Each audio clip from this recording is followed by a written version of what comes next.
ঢাকের তালে কোমর দোলে, হাতে হাতে জরা নির্মূলে তারুণ্যের উৎসবে আর্চারি প্রেমীদের পদচারণা দলে দলে। পিঠাপুলির স্বাদে মম চারদিক, সারি সারি তীর খুঁজে নিচ্ছে সঠিক দিক। এসো দেশ বদলাই, পৃথিবী বদলাই, আকাশে বেলুন উড়িয়ে নতুন বাংলাদেশ বিনির্মাণের শপথে এক ঝাঁক স্বপ্নবাজ।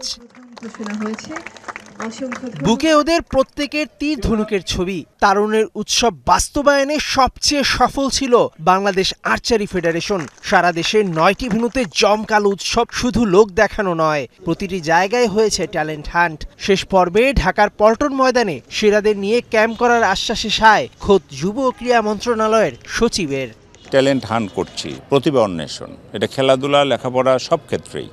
যাদেরকে আমরা একদম গ্রামগঞ্জ থেকে সুবিধা বঞ্চিত, সুবিধা প্রাপ্ত যারা রয়েছেন তাদেরকে সিলেক্ট করে আমরা জাতীয়ভাবে তাদেরকে বিভিন্ন প্রশিক্ষণ, বিভিন্ন কর্মসূচিতে অন্তর্ভুক্ত করব। সুমিষ্ট ফল পেতে অনেক বেশি পড়তে হয়।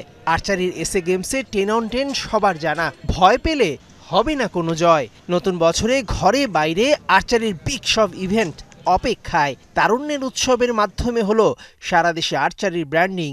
আর এসব কিছুর নেপথ্যে বাংলাদেশে আর্চারির জনক কাজী রাজীবউদ্দিন আহমেদ চপল। আমাদের আর্চাররা চলে যাচ্ছে কেন? যখন দেখে আরেকটা গেমসে অ্যাচিভমেন্ট হইলে তারা লাখ লাখ টাকা পুরস্কার পেয়ে যাচ্ছে, বাড়িঘর পেয়ে যাচ্ছে, আমাদের আর্চাররা কিছুই পায় না, তখন তারা ডিসহার্টেড হয়ে যাচ্ছে, চলে যাচ্ছে। এটা ঠেকাতে হবে, এটা সরকারকে উদ্যোগ নিতে হবে। আমি সরকারের কাছে আর কোনো কিছু চাই না, আমি শুধু একটা জিনিস চাই, আমরা ফেডারেশনের পক্ষ থেকে, যে আমরা সম্মানটুকু চাই এবং মূল্যায়নটুকু চাই। তাইলে আমাদের টাকা চেয়ে অনেক বেশি হয়ে যাবে, আবার আর্চাররা বাংলাদেশমুখী থাকবে। দুপুর আর বিকেলে উৎসবে ছিল তীর ধনুকের প্রীতি ম্যাচ।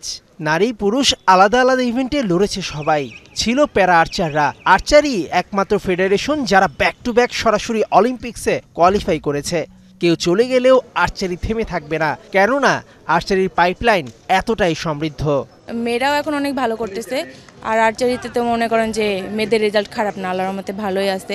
এখনও আমাদের তৃণমূলে ক্যাম্প চলতেছে, এখান থেকেও মেয়ে উঠতেছে, আবার আমাদের ন্যাশনাল টিমেও এখন অ্যাভেলেবেল মেয়ে আছে। তো আশা করি তো মেয়েদের অবস্থান অনেক ভালো। এখান থেকে ট্রাই করে পরবর্তীতে বিকেএসপিতে যাইতে পারে, এবং পরবর্তীতে বিকেএসপিতে গেলে আপনি জানেন ওখানে সবচেয়ে ভালো সুযোগ সুবিধা পাওয়া যায়, এবং ভালো ইনস্ট্রুমেন্ট পাইলে সবাই ভালো করতে পারে, এরকম ভালো কোচের কাছে প্র্যাকটিস করলে।